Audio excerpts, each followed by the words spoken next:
This is MWIRE, Movie Week in Review. MWIRE is brought to you by Audible.com.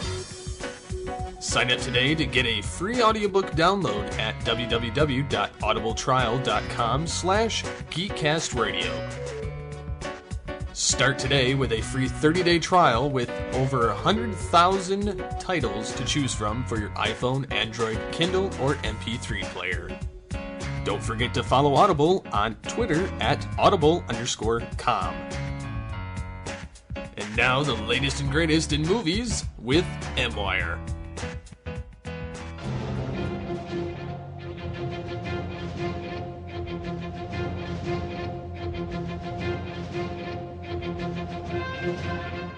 When it's time for adventure, it's time for Superman. Alexander Salkind presents Christopher Reeve and Richard Pryor in Superman 3. This time, Richard Pryor has come to Metropolis. Oh, I'm sorry. And he's got something to sell. He's the best con man and the world's greatest computer genius. Let me tell you something. I can't ski. But then he falls for a scheme to turn the ultimate computer into the ultimate weapon. Well, what will it do for me? It will do anything you tell me to tell it to do. A machine so powerful, Baby! It's Daddy! it can control the Earth.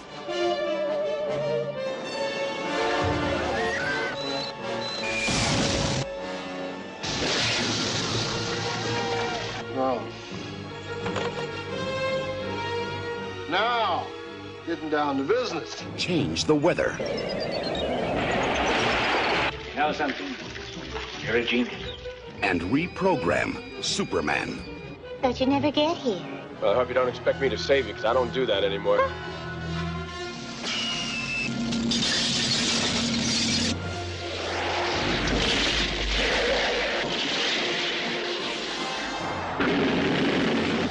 He didn't die. I asked you to kill Superman, and you're telling me you couldn't even do that one simple thing. Ah. All right, Webster, the game's over. But only the man who pulled the switch on Superman Oh, see, I'm not with them, Superman. Could have fooled me, mister. can pull the plug on Super Machine. You're going to go down in history as the man who killed Superman. No.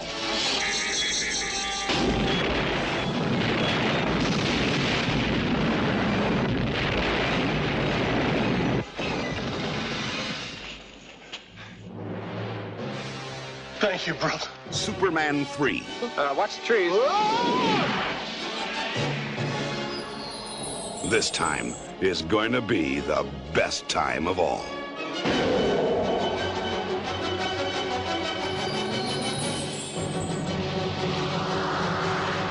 Hello and welcome to the DC Spotlight Volume 2 here in MWIRE, which is our spotlight on these Superman films, brought to you by the Geekcast Radio Network. I am one of your hosts, Steve, Jim, and Mike, and joining me once again is Movie Revolt Dan. Hello. Hello. Yeah, much like Lex Luthor, we couldn't pay Kevin enough to be here for this. Or some, weird directorial thing. I don't know. He's a Donner fan, Some weird Superman curse prevented Optimus Solo from being here in this recording because, Lester took over again with this film, and apparently the Salkinds wanted to pay him more than they wanted to pay Donner. Yeah, apparently. All right, Superman 3. I forget, was it last week or the week before I mentioned that 3 and 4 were my movies as a kid? I believe it was during Superman 2. Okay, yeah. I don't know what the hell my 7-year-old and 10-year-old self was, or 14-year-old self was thinking then, because holy crap. Yeah. We watching this, there's not much. I don't know if I ever sat down and watched this from start to finish until now. It's always had that really crappy reputation. And some of the scenes I do remember here and there, but overall, I think this is probably the first time in years or decades I've really sat down to watch Superman 3 in all of its glory. But yeah, it's lacklusterness. Lacklusterness is a word. But I could kind of see why, as a kid, someone would enjoy this, because it does feel like it is made for 8-year-olds. But as an adult, I was kind of curious to hear how your opinion changed, or if it has changed, watching it so many years later. Yeah, well, the whole thing that I kept going back to was, yeah, they did it in Superman 3. We'll do it now too. Office Space. It's like, this film is Office Space with Superman to me at this point. And I know that's going to sound bad and that's insulting to Office Space, but I just... God, I watched this... Surprisingly, it's the only Superman film on HBO Go now. I watched it on HBO Go, and I'm like, oh my god, is this going to end anytime soon?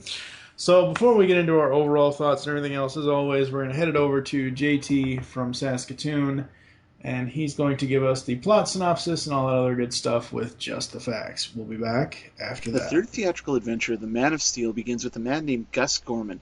Gus is almost constantly unemployed, so much so that his unemployment benefits are cut off. With no other options available, Gus decides to take a job as a low-level computer programmer at Webster Industries. On his first day on the job, Gus discovers he has a savant-like talent for computer programming, and dissatisfied with his meager paycheck, Gus then decides to embezzle $85,000 from the company, but is caught and brought before CEO Ross Webster. Obsessed with the potential financial power of the computer, the megalomaniacal Ross, along with his sister Vera and mistress Lorelei, blackmail Gus into helping them take financial control of the entire world. Of course! Meanwhile, Clark Kent is headed home to Smallville for his high school reunion along with Jimmy Olsen as part of a story for the planet. During their bus trip, they are pulled over by police due to a fire at a nearby chemical plant. Jimmy sneaks into the disaster area for some pictures, while Clark changes into Superman and does his thing. After evacuating the remaining workers, Superman tries to get a lone remaining scientist to leave, but the scientist refuses, stating that if the fire isn't stopped, the plant's store of beltric acid will become unstable and change into an acid cloud that could eat through anything. After he rescues Jimmy from the blaze, Superman then flies off and freezes the surface of a lake with his super breath, then flies the ice over the blaze where the heat melts it and the resulting downpour puts out the fire. That evening, Clark attends the reunion and runs into his childhood crush Lana Lang. Clark and Lana catch up, with Clark learning that Lana is now divorced and has a young son named Ricky. Clark also runs into Brad, a high school jock who bullied Clark back in the day and is Lana's ex-boyfriend. Over the next few days, Clark and Lana catch up and become close again, despite Brad trying to muck things up. Clark even saves Ricky from being swallowed up by a combine when the young boy injures himself while the three are on a picnic. In the meantime, Ross and Vera scheme to control the world's supply of coffee, but the Colombian government refused to deal with them. So Ross has Gus hack into the Vulcan weather satellite and cause a hurricane that will devastate the coffee crop. To accomplish this, Gus travels to a subsidiary of Webster Industries that just happens to be in Smallville, Kansas, where he plies the alcoholic Brad, who just happens to work there as a guard, to let him in. Gus causes the hurricane using the computer at the plant, but Superman arrives and dissipates the hurricane, saving the coffee and ruining the Webster's plans.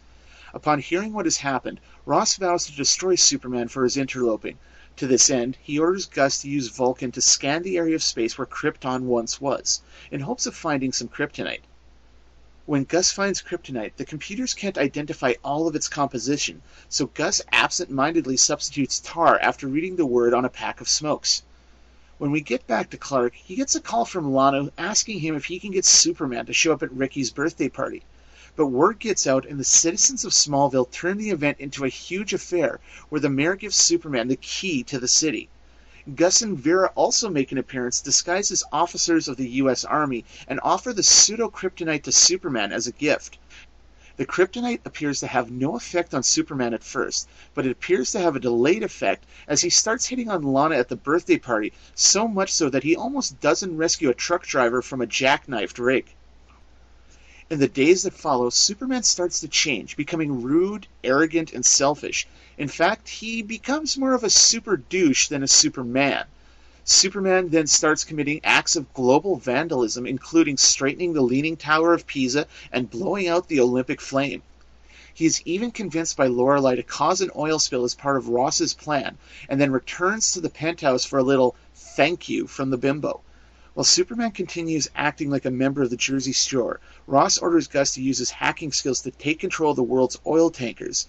Feeling unappreciated in all this, Gus refuses to continue unless Webster builds him a supercomputer of his own design, capable of completing any task and defending itself if necessary. Webster agrees, and Gus directs all the oil tankers in the world to the middle of the Atlantic Ocean as part of the Webster's plan for financial world domination. Meanwhile, Superman subscribes to cliché number 57 of being a douchebag and starts drinking heavily in a Metropolis bar. After shattering several bottles of booze and staring at his reflection in a bar mirror, Superman stumbles outside and sees Lana and Ricky. He then flies off in a drunken stupor, eventually landing in a steel scrapyard and suffers a super nervous breakdown, causing Clark Kent to emerge from him as a separate being. Superman and Clark engage in a titanic battle of ego versus superego across the junkyard. They both seem evenly matched, with Clark maintaining some super strength, but he doesn't have any flight or heat vision. Despite several attempts by Superman to crush Clark with industrial compactors, the good wins out over the bad when Clark literally chokes the life out of his dark side. Having overcome the effects of the fake kryptonite, Superman flies to the Ross's penthouse to confront Lorelei, finding only a recorded video message saying that she's in the Grand Canyon, which turns out to be the place where Ross has built Gus's computer. Ross, Vera, Lorelei, and Gus all arrive at the site and prepare for Superman's imminent arrival. After dealing with the computer's missile defense system, Superman enters the cave where the computer uses a synthetic kryptonite ray to lay him low. However, Gus, who is overcome with regret for his part in the whole ordeal, destroys the ray with a fire axe, allowing Superman to escape. However, the computer becomes self-aware and starts drawing power from the entire continent, causing massive blackouts. Open the pod bay doors, Hal. I'm sorry, Dave. I'm afraid I can't do that. Ross and Lorelei manage to escape the computer control room, but Vera is dragged into the computer and, in a scene that gave me and a lot of other kids nightmares, is forcibly turned into a cyborg, complete with energy beams and horror movie hair. Controlled by the sentient PC, Vera attacks the others with her immobilizing energy beams when Superman returns to the cave. He battles with Mecha Vera and the computer, who attack him with their energy rays. Superman is eventually drawn into the huge computer's interior, where we see that he's brought some of the acid from earlier in the film. The Man of Steel is able to open the container, and the heat from the computer destabilizes the acid, which in turn destroys the out-of-control supercomputer, saving the day. Superman flies away with Gus, who apologizes for his actions and leaves Ross and the ladies to face the authorities. Superman drops Gus off at a coal mine where he gets him a job, but Gus soon leaves, intent on starting over somewhere else. Superman returns to Metropolis, where, as Clark Kent, he reunites with Lana, who has moved to the big city and has found a job working as Perry White's secretary, much to the chagrin of the jealous Lois Lane. All is not right with the world until Superman flies back to Italy, where he readjusts the Tower of Pisa before flying off towards his next great adventure. How you doing there, Gus? Please don't talk to me. I'm having enough trouble just hanging on. Okay, we'll go slow. You're perfectly safe. Watch the trees. Superman 3 opened in theaters on June 17, 1983, and was directed by Richard Lester, who returned after directing Superman 2. Once again, much of the cast returned from the previous film. Christopher Reeve led the cast as the Man of Steel. Margot Kidder, who's in the film for all of 5 minutes, is Lois Lane. Mark McClure and Jackie Cooper as Jimmy Olsen and Perry White. Robert Vaughn as Ross Webster. Annette O'Toole as Lana Lang. And the immortal Richard Pryor as Gus Gorman.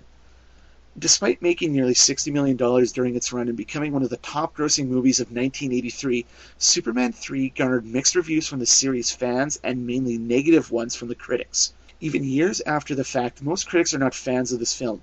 Roger Ebert wrote in a 2004 review that he thought the movie was shallow and without any human interest, and Janet Maslin of the New York Times thought that a lot of the magic of the series was missing. Peter Canaves of Groucho Review summed it up pretty well in his review, saying that not even Christopher Reeve's charm could save the movie. While there are some positive reviews, most say the film is flawed but enjoyable nonetheless. Now, you may recall the debacle involving Richard Donner during the production of the last film and how Gene Hackman walked in defense. Well, it carried over to this film. Hackman could not be convinced to appear in the third film, and Margot Kidder, who also supported Donner, had her screen time cut drastically as a result. Her screen time amounts to 12 lines and less than 5 minutes of screen time. Superman 3 was also the first time in the movie series that Christopher Reeve had top billing, having been listed behind Brando and Gene Hackman in the first two films. In addition to the stunt casting of Richard Pryor, the producers also looked at casting Alan Alda and Frank Langella as the poor man's Lex Luthor, Ross Webster. Though not cast as Webster, Langella would return to the franchise as Perry White in Superman Returns over 20 years later. And of course, Annette O'Toole will return to the franchise in the long-running TV series Smallville as Martha Kent from 2001 to 2011. I remember loving this movie as a kid, and I still kind of enjoy it today, if only from a cheesy nostalgia point of view. It's got a lot of cool set pieces and some entertaining action, but I guess what really interests me here is how Christopher Reeve played Superman. He portrays the character as he usually does, a straight arrow Boy Scout, but also portrays his douchebag dark side as well. What really sticks with me was the scene where the computer sucked Vera back in and turns her into the Borg. That scene gave me nightmares as a kid, and I'm pretty sure my feelings then could be summed up by Sam Jackson now. Fuck no! That shit did not just happen! That being said, the film is not nearly as bad as what follows, but more on that next episode. This has been Just the Facts for Superman 3. I'm JT from Saskatoon, signing off for this edition of MWIRE. Thank you so much, JT, for those wonderful Just the Facts. And yeah, going back with this, how long does that title sequence last? You mean the first, like, the opening sequence? It is about 8 minutes long. 8 minutes? Yeah. Are you kidding me? No. It felt like it was fucking 25 minutes of the movie. It is. It does. It just, oh my god. Okay, Superman 1, you had the, I guess you could say, flash in screen or flash out screen, or, you know, Superman style of the Star Wars crawl. It had epic titles that was just space. Both of the first two films had that, epic titles going through space and whatever else, kind of like, hey, this is what you're going to see in a little bit with Clark's journey from Krypton to Earth. So we're going to throw the titles through space. The first two movies had that. In this, they don't friggin' do that. They open it in Metropolis and have the titles go over that as a disaster is happening, or as all these little disasters are. The opening sequence of this fucking movie is fucking horrid. Oh my god, I'm sorry to say fucking so much, but Jesus Christ, is this bad. What's interesting, too, is in the TV version of it, the TV edit, they actually had the opening title sequence. Well, they still had the sequence, but the titles were done like the old Superman films, like just with in space, like you saw before. I think I heard you mentioning, like, why are the scrolls like they are? Because in the movie version, they kind of scroll up into the screen. It's kind of odd looking, and they kind of feel out of place, almost like they put them there afterwards. But that was actually the original version. Many people, if you go back and watch the film, may think, like, what did they change it? But actually they changed it for the TV version to make it last longer, because that's back in the day when you... So then which version is on HBO Go? Because whatever the original version, the actual theatrical version. Okay then, because I'm sorry, that is the dumbest way to do it. Like, first of all, it has absolutely nothing to do with the main plot of the movie. It has nothing to do with Superman and or Clark Kent until about maybe halfway into the sequence, when Clark comes out of the Daily Planet. Like, it starts off with some blind guy, and don't get me wrong, I'm half blind myself. I used to, I used to attend the Kentucky School for the Blind when I was younger. Don't get me wrong. I have sympathy towards blind people. But it starts off with some blind guy losing his seeing eye dog and then just stumbling into everything. And because he stumbles into everything, it starts a chain reaction / domino effect of all this shit happening in Metropolis. And Oh God, it's It just is like an overboard of slapstick comedy, and it's kind of a great microcosm for the film as a whole, because it is just like all these moving parts that really don't relate to each other that they kind of force into one moment. Like you have a bank robbery going on, and nothing ever happens because of that. It just kind of leads to this other thing, and Superman just shows up to save a guy who is drowning in a car because he ran over a fire hydrant, because that somehow makes sense. Because like people are like just standing around. I'm like, you just break a window. It's like I don't know. And then I did the one moment I did like in that was when he changed in the photo booth, and you see like the photo booth taking photos of him. That was the one moment I did like, but yeah, I love that's the one. There are, for me watching this back. I'm sorry to interrupt you, but for me watching this back, there are two moments this entire film that I absolutely love: the photo booth scene and the fight with himself later in the junkyard. The rest of this movie can kiss my ass and go to hell. Yeah, there is not much to take out of this. I struggled at times when I was watching this. I'm like, Mike likes this movie. I mean, all right, Now, wait a second here. I said my 7, 8, 9-year-old self, because I had seen this right before Superman 4 had come out. Yeah, So, I mean, and I'm sure there's some nostalgia there, and I could see that. And what gets me with this film is just how nothing makes sense, or everything is just kind of happenstance, and it seems like it's a computer is like an excuse for anything ever to happen. Like you have a computer that somehow controls weather. You have Richard Pryor in this, and they make Richard Pryor not funny. He's just like chewing the scenery. He just feels out of place the entire time. He becomes, he starts as this just guy on welfare, and somehow he's a computer genius. How is he a computer genius? He just is.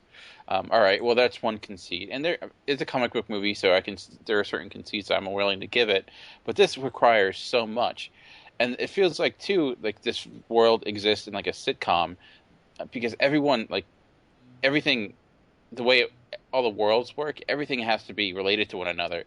Superman goes to Smallville, and just happens to be that his love interest, like ex-boyfriend, also works at the factory that Richard Pryor has to break into in order to, get the satellite. Everything is just trying to force to be connected. It makes no sense. That's kind of the theme that kind of ran through my head. It's just things just kind of happen, and there's really no explanation given, or just thinking, yeah, it's a comic book movie, it's fine. And see, that's the thing, we've said so far in this spotlight. Back then, 78, 80, I think it was 80 for Superman 2, right? Yeah, it was 80. 78, 80, and 83. There was no such thing as, like, this was paving... How the hell, specifically to this film, helped pave the way to what we now have with comic book films is beyond me. It honestly is. First two films, absolutely amazing. Absolutely loved them. Sure, they have their problems, but they're good films. Minus the whole, they're good films if you're going by my opinion and enjoying the Lester cut. Anyway, that's an argument we already had. But it's just like, how do they do something so well with the first two films, and then they don't do anything with this? First of all, it's a waste of a villain. Not even the character of the villain. It's a waste of an actor with the villain. Robert Vaughn? Really? The dude, from what I always thought that guy was, and I'm kind of getting into casting here, but I always thought he was like a really, really great actor. I probably need to, and we'll do this once we get down to the cast, I probably do need to look at his filmography again, because the only two things I remember him from are this and Basketball. And Basketball, he had a crap role in that. I mean, I'm not saying Basketball's a bad movie, but those are the two roles that I remember. Specifically, I remember him for his voice. I don't necessarily, like, you hear his voice, oh, hey, I know that, I know that voice. It's not like you remember him for his looks or anything. I think really where the problem lies with this is Richard Lester. It kind of shows you, when it comes to Superman 2, that what worked in that was most likely Donner, and what didn't work was most likely Lester. And I think he it's just not the material for him. Like, he comes from the world. He did like the Hard Day's Night, and some of those Beatles films, and that type of style, this type of slapstick comedy, I think works in that world. But for this, trying to like make that the focal point of the film, it doesn't. Like, here and there, okay. Like with Superman 2, it had some comedy bits, but it wasn't what drove the film. And this, it's what drives it. It's a big joke, and really, Superman is a side character for much of the movie. This is really Richard Pryor's movie, and Superman kind of comes in and out on occasion, but Richard Pryor dominates for most of the film. You're gonna have to remind me, because that whole opening sequence just tore me to crap. How do they list the actors in the opening credits? This is the first film of all the Superman films that Christopher Reeves gets top billing. It's top. Okay, I was gonna say, if he didn't get top billing in this, it would be just. But yeah, like, okay, I like the fact that you have a villain. Not saying that it needs to be this villain, but you have a villain who has the smarts to try to find kryptonite in space. Around, like, that part of the plot, that part of the writing is really, really smart. I like that. I like the fact that you have Clark returning to Smallville, because if you look at the first two films, the first film, his parents died. He had, eventually his mom dies. But well, that's the thing. They killed her in this in a throwaway line. Like, she dies off screen. It's like, oh yeah, she died. Like, oh, that could have been like a nice moment to have in a movie, but they kind of passed over it. Yeah, it could have been like that. Like, instead of going back to instead of going back for the high school reunion, that's such bullshit. I'm sorry, it is.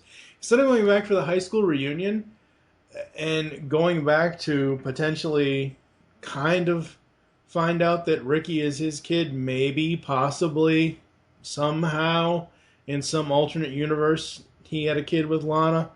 But anyway, like, he could have gone back for his mom's funeral. That would have been more poignant. That would have made more of a, developing story. Better. I mean, I don't mind him going back for his high school reunion, because I think it's kind of interesting, because you think about high school, and he was the little moments we did see of him in Smallville. He was also obviously like this kind of dork kid who got made fun of. So seeing him kind of placed into high school reunion, where he's still kind of dorky, but we also know he's really Superman. So there could have been something there, but it. Basically, you're wanting a diner scene again. You want him to basically do to Brad what he did to the guy in the diner in Superman 2. Not necessarily that, or at least, I mean, I did like his relationship, like the what they tried to do with Lana Lang. It wasn't all that effective, but I thought Annette O'Toole was fine. Like, her character is kind of a nothing character. It seems like she's just there to replace Lois, to kind of give him someone else to kind of fawn over, because they feel the Lois Lane relationship has kind of gone the way it has, and there's no more you can do with it. And Margaret Kidder was kind of out of her mind at this point, as she had some substance abuse issues, and she's also had issues because she was apparently on Donner's side, and that was also a problem. So they try to basically replace her with Annette O'Toole, who then went on to star in Smallville as Martha Kent, which is kind of interesting. So she kind of, which is kind of a interesting coincidence. But I do like that aspect. And you talked about Robert Vaughn as Ross Webster, which is in all essence kind of a cheap knockoff of Lex Luthor. He's kind of that business side of Lex Luthor, but so I actually did kind of like his character. I kind of liked his swarminess. I thought Robert Vaughn was good in the role. Again, not much there, and his plotting was just as weird as his ideas were just as odd as Lex Luthor's. Like, Lex Luthor was all about getting real estate, and he's all about trying to take over the oil and coffee. Yeah. Oil and coffee. It's just, and through the weirdest ways, I'm just going to basically control the weather in Cuba and put all the ships that have all the oil tankers in one spot so I control it. It just seems like a long way to go. If you have this computer genius on your side, you think you could try to do something regarding, fixing the stock market or something like that. But he's like, no, I'm going to control weather. That's where I'm going to go. So, but anyways, what were you going to say? Something? I cut you off. Well, I was going to say that the overall plot to this could have been so much better if they had focused on one of Superman's other rogues gallery. Like, now I know, and I'll say this here in a minute, I know there was a treatment that included Mr. Miggs's Pidlick, or Kill Tipsyism, there you go. Mixie backwards. Basically, the development issues say that series producer Salkind originally wrote a treatment for this film that included Brainiac, Mr. Mizek's Pidlick, and Supergirl, but Warner Brothers did not like it. The treatment was released online in 2007. The Mr. Mizek's Kill Tipsyism portrayed and outlined various of his good-humored nature counterpart as he uses his ability to seriously harm. Dudley Moore was top choice to play the role. Meanwhile, in the same treatment, Brainiac was from Kolu and had discovered Supergirl in the same way that Superman was found by the Kents. Brainiac is portrayed as a surrogate father to Supergirl and eventually fell in love with his quote-unquote daughter, who did not reciprocate his feelings as she had fallen in love. Yeah, Salkind, what the hell is wrong with you? That was basically Superman incest right there. Holy crap! He must have took a note from Lucas's book with the secret incest. Let's not go there. Okay, but see, if you they were going to use Mixie, they were going to use Brainiac, they were going to I wish that they would have found a way, a logical way, and a good way to use these other characters. I think, honestly, if you wanted to keep the same tone of this film that you had as what this film is, you could have put Miggsy Pidlick in there, because he is that comedic thing. That's why they went after Richard Pryor. He's a comedian. He's a great comedian. Everybody loves him. Oh God, I hate to say it, but they tried to turn Richard Pryor into an African American Miggsy Pidlick. Oh my God. Ugh. But the thing is, and I'll say this in future episodes of this Spotlight, we are about a month. Well, we're about 29 days away from Man of Steel, the new Zack Snyder Superman film. I've seen the trailers, I've seen the TV spots. I'm looking forward to it. It will be covered in this Spotlight, but I haven't been paying attention to it. I haven't, I'm not read up on every single aspect of this movie because I want to be surprised. I want to know, I don't want to know what's going to happen before I go see it, but I think, especially nowadays, as long as Bryan Singer isn't in the director's chair, you can bring in other Superman villains besides Lex Luthor, besides a throwaway villain, besides someone that's a Lex Luthor light. They could do that these days, and I hope that DC and Warner Brothers allows them to do that if, hopefully we hope, Jesus Christ, I can't talk tonight. We hope that Man of Steel will do well. But oh my God. It does seem like they kind of started going the Brainiac route within the plot, and then they kind of stopped because, with the computer aspect, and I think that could have made things in a way make a lot more sense. Like I said, let's kind of beat the theme, because you have all these computers that can pretty much do everything, and if you don't even need to make Brainiac necessarily like an extraterrestrial being. They could have made it into some artificial intelligence that kind of goes on its own, like a Terminator-esque type of thing, which they did at the end, where it kind of becomes its own monster. In a way, I think that might have been a better way of doing it. But maybe they were afraid that Brainiac was too high concept for general audiences, and maybe so, but this is far too low concept. And there are some just crazy things here that happen, like the sequence where Richard Pryor is trying to make kryptonite, and he's in the computer, and then everything goes haywire, and he's controlling the stoplights, and money's coming out of the ATM, and the whole world is going chaos, which is kind of weird because this is before the internet, so the computers weren't really connected like they are now. So I don't know really where that concept was. I think too, you kind of have to forgive some of that in a way, because computers weren't really as well known as they are today, the capabilities and what they could do. So I think they felt they can get a lot away with more because people won't know. It's like, oh, we can just say computers and people will go with it. But I do wish within the new Man of Steel, if they can look at past failures of this film and possibly Superman 4, we haven't got there yet, and see this. You can go beyond just your basic level of Superman villains, and creating your own villains and trying to do your own thing typically is not a good way to go. And I think this is what it did. But talking about aspects we did enjoy, you talked about the fight and Superman in the junkyard, and I do love that sequence. I think it might actually be one of the better action sequences in the franchise. It's really it's well done. Christopher Reeve's excellent in it, playing both of those parts, and I think Reeves is overall really well in the film. Does really well.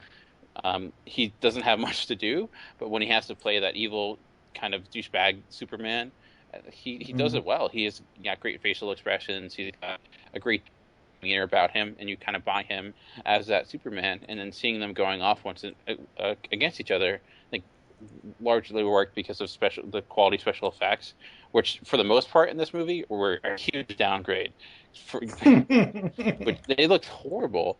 Like you would think the more you go in time, the later you go in time, the special effects would become better, and that's not the case at all. And I think that is because of just laziness, and I think that's the key to this film. It's just lazy. It doesn't really try that hard. Like it just rests on past laurels and thinks, okay, we're just gonna do whatever. Richard Pryor's funny. We're just gonna let him say whatever he wants, and then we'll just go from there. And I think that's a huge reason it doesn't work because they're just lazy, and you can see it in special effects. Like when Superman's carrying a lake, it just looks so bad. When he's flying, it doesn't look great at all. Like the last two films, yes, there were moments where it didn't work, but overall, I was like, wow, that's really well done. Still, there's moments that hold up, and this, it just looks cheap. So, what did you think of the special effects for this movie? I liked them. Like I said though, like the flying is still good. Every time he flies, it looks really cool. These were films. Obviously, Superman the movie was the film that taught everyone, that made everyone believe a man could fly. And these, continuations, obviously they're going to continue with that same style of effect no matter who's directing or who's in charge of the money or whatever else. They have to keep up continuity with at least the flying bits. The other effects, they're all right. They're not the best, but I don't know. It just, my main issue with this movie is the overall story and the plot. There's too much. They tried to do too much with so little. It's like I said before, if they had dug in, because by 83 we had what was that? Let's see, 83, 38. We had 45 years of Superman continuity in the comics, okay? I get it. Back then, Warner Brothers and DC weren't playing so nice with each other. It was like, oh, because the Warner Brothers people were like, oh, DC, those are the comics. Forget that. I get that. I understand that. But you would think that no matter what age and what time and what is going on, that your parent company would want you to make the best movie you can make. And Superman 3 does not fit the bill whatsoever. It just doesn't. All right. What were you going to say? It's interesting when you look at the fact that 6 years after this film came out, Batman 1989 came out, the Tim Burton film, and how that re-energized the comic book movies as a whole, and how different that is and how grown up in a way. Yes, we look back at it today and compare it to something like Dark Knight, and it seems kiddish in a way, but when you compare Batman 1989 to Superman 3, you realize, wow, he actually went quite a long way in 6 years. In a way, Superman 3 feels more like the Adam West Batman, with the slapstick comedy, the kind of ridiculous plots, the over-the-top villains. That it almost feels like they're going backwards. And I'm curious, because honestly, I've never seen Superman 4, so I'm curious how that. I've heard it's the worst thing ever. but I've really never watched it, so I'm curious to see where those failings lie, or maybe I find it as actually charming. But I do find that interesting, just when you think about 6 years, because 6 years is not that long of a time span, considering the way movies are today. Like 6 years, that's like a normal trilogy, or even less than that. But I always find that interesting with that how you kind of realize, it makes you realize just how important 1989 Batman was when you look at all the failings of movies like this. Yeah, it is so true. It's one of those things where it's so different. And I would almost say calling Superman 3 the 80s version of 60s Batman is an insult to 60s Batman. Oh, yeah. Yes. I mean, that's very true. Right. No. I understand the point that you're going for, but, like, I'm sorry. Superman 3 cannot hold a candle to the awesomeness that is the 60s Batman show, because we expect it, nowadays we expect that, and see, that was the whole point. The 60s show was camp. It was what it was. And then, Tim Burton comes along and makes a serious rendition with the 89 film. Yes, 89 has not held up the best, but at least it's no Batman Forever. Yeah. And I think, too, the reason, like, the slapstickness in this stands out as kind of crappy is because of this, how tonally off it is, because it doesn't sustain a constant tone. Like, you have its things with Superman kind of going darker, and then you have kind of these jokes that are kind of thrown in there as well, and they don't really fit. It does too feel at times that Christopher Reeves just doesn't want to be there. I do like his performance as a whole, but it almost feels like he feels like, you can see it in his face that he doesn't like the direction they're taking it. Like, he feels like this isn't his Superman, or isn't a Superman movie. And I know he's gone out and said that Lester ruined Superman 3 by making it a Richard Pryor comedy, and I can't really disagree with that. And I think Richard Pryor is a hilarious person. I think he can be really funny, but in this, it just doesn't really suit him. I don't know why they chose him for this role. It seems like almost like, okay, he's hot at the time, we're going to throw him in and see how he does. And he could have been better off if they got someone else, honestly. Yeah, probably.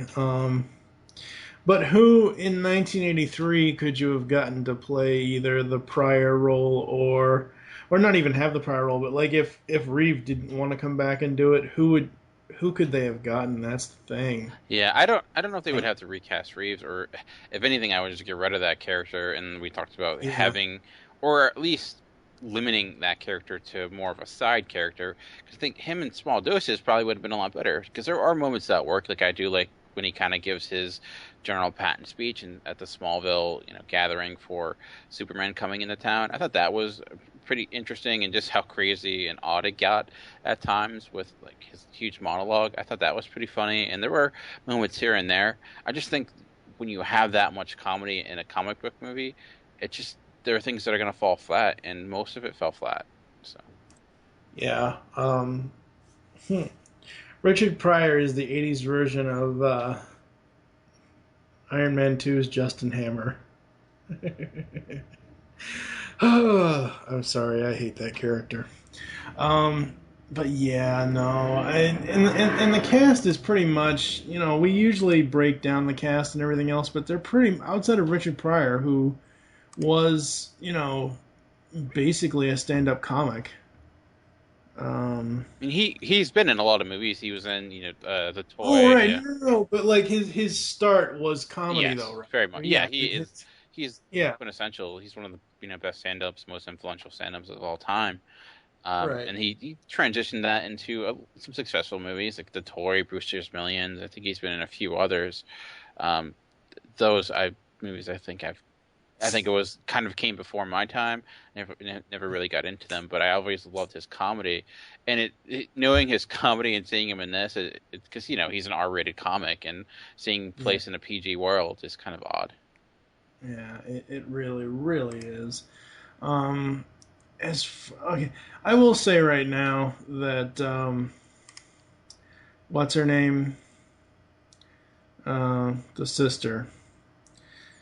That was the creepiest role I had ever seen. Like outside of watching actual like back in the '80s actual horror films like Nightmare on Elm, like that sister role was way like. And honestly, thinking back on it, even after watching the film now, Salkind still kept part of the incest in there because there was some weird stuff going on between that brother and sister. There really was. If you really like, people are like, "Oh, well, Superman won." Technically, he is stalking Lois Lane because how does Clark know where she lives right after Superman leaves? You know, Yeah, you know. I find like she felt very much like I can't think of her name from Russia with Love, that Bond villain. Oh yeah. The oh God, what's her name? But yeah, Yeah. that's the kind of vibe I got from that character, and especially when I did find it really creepy when she gets Rosa Klebb. That's who I'm thinking of. I felt like a lot like Rosa Klebb, played by Lena, and from Russia with Love. Like I do see some similarities there. And when she gets sucked into that computer, that was kind of freaky. And I did like how that happened, and she became just like cyborg. I do think that was pretty cool and well handled. But It was cool, but like take me for example, 86, 80, because like I said, I honestly was behind the track on 3 and 4. 3 came out when I was 3 years old. 4 came out when I was 7 years old. I didn't see either one of them until I was 9 and 10. And the reason why I know I did not see Superman 4 until 1990 is because I found the movie novelization for it, and I read that while listening to a certain pop diva album, which we will talk about next time. I'll reveal that, and people can shame me for it if they want. But like, I know I was behind the curve watching these movies, and to a 9 and 10-year-old kid, that scene with her getting sucked into and becoming that was freaky as all hell. It was cool, but it was scary. Yeah, I could see that. Yeah, I'm not someone who deals very well with scary situations whatsoever. Yeah, it's like a Terminator-esque moment thrown into this like slapstick comedy, which is kind of, I could see why it would scare you as a kid, because this movie does, of all the Superman films, feels the most like a family, kid film with how it's done. But then there are those times where you're like, this could probably freak out some kids. Like seeing Superman as like a villain. I mean, this iconic, Boy Scout hero kind of gone bad is, I think it's a great concept. I just don't think they did much with it. I did kind of like his attitude, and at times, and we kind of see him possibly, actually consummate a relationship with, some of the characters in this. He gets down. That's something different for Superman. I like the look. I did like how they kind of made his suit a little bit darker. It's an easy thing to do. It's kind of the concept, and of course, to give him a little bit of stubble, because when you're evil, facial hair is the first thing that comes. But yeah, it is odd because you do it like we talked about the tonal shifts. You have those ridiculous kind of, comedy moments, and then you have the darker moments, like this person getting sucked and turned into a cyborg and looking all freaky, almost like a John Carpenter movie. So yeah, it was just, this movie is both not well done and doesn't have the greatest plot. It's a lazy mess. Is the bottom line for the movie? It's pretty much, yeah.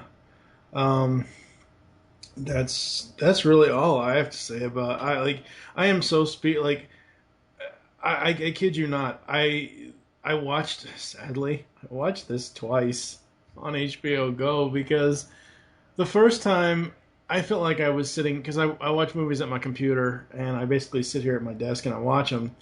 I felt like I was sitting here for 5 hours watching this movie for however long it actually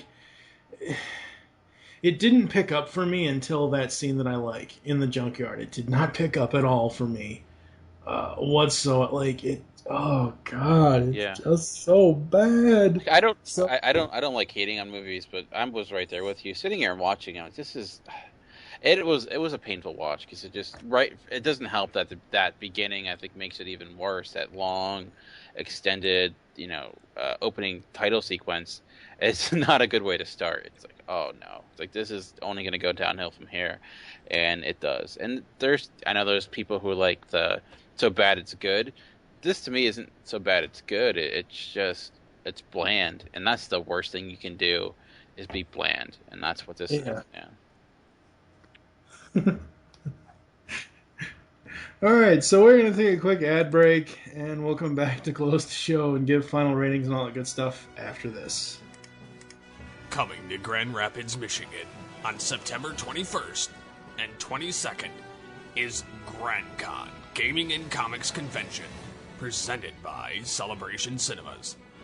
Join us in playing or chatting it up with fellow enthusiasts in a community that understands your passions. Get lost in the adventure of your favorite role-playing game. Admire costumes and art from vendors and attendees.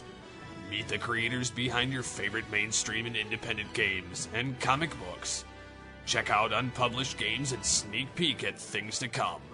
You can get all this and more at GrandCon. For more information, please visit www.grand-con.com. We are back here in the DC Spotlight Volume 2 on Movie Week in Review. And final thoughts and rating. We are going to a star system here on MWIRE, 0 to 5 stars, and you can also use halves if you want to. What are your final thoughts on Superman 3? And just to give people an idea of what the 0 to 5 stars is, we're just trying to change things around a little bit, and the way it works is it's your simple math. 5 stars is love it, 4 stars is you really liked it, 3 stars is you liked it, 2 stars is you didn't like it, 1 star is you hated it, and 0 stars it's the worst thing ever, and it's worse than babies crying. I don't know. Anyways, regarding this movie, I probably was repetitive regarding my issues with it because it's very repetitive with the issues in the film. Yeah. There are things in it that I like. They're few and far between. It's a huge step down from the last film. And if you look at comic book histories as a whole, the third film is often the most shaky. You look at Spider-Man 3, X-Men 3. I honestly think this falls far beneath both of those films. It does nearly half of. It doesn't live up to the magic of the previous films. It removes a lot of that wonderment. It loses a lot of the charm that was built up in Superman 1 and Superman 2. And I think a lot of it has to do with the direction. And kind of giving myself a buffer here because I don't know what Superman 4 is going to be. But out of 5, I'm giving it 1.5. I'm just going to give it a straight 1. And the only reason why it gets 1 star and not any less or any more is because, as I mentioned before, the 2 moments that I actually do like, the phone booth, or not the photo booth, and the fight with himself. I really like those moments. The rest of the movie, I'm sorry, I love Richard Pryor's comedy, don't get me wrong, but it's kind of like it's kind of like taking Bob Saget and putting him into Full House. He's a rated R comic on a PG show, and this is kind of the same thing with Richard Pryor. He's a rated R comic that they put into, as you said earlier, it's almost supposed to be a quote unquote family movie, and it's just not. So yeah, 1 star from me. And we hope you enjoyed our review of Superman 3 here in MWIRE's DC Spotlight Volume 2. Wish you'll join us next week when we will be having JT from Saskatoon join us as we talk about Supergirl. Helen Slater, Homer Simpson drool. For now, I am TF2 on Mike with... I'll move a revolt, Dan. Alright. Thank you for listening, and keep your eyes on the skies, ladies and gentlemen. We will catch you next week. You've just listened to Movie Week in Review on KeekCastRadio.com. If you would like to leave feedback on the show, there are many ways to do so. First, you can visit the website, geekcastradio.com, where you can comment on the episode and all of our different podcasts. Be sure to rate our show on iTunes and leave us feedback. You can follow us on Twitter at GCRN MWIRE.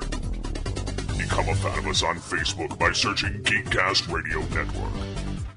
You can email us at feedback@geekcastradio.com. Call the voicemail line 502-526-5821.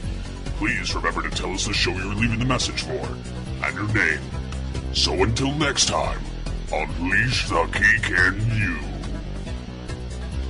In a world, there, I said it, happy,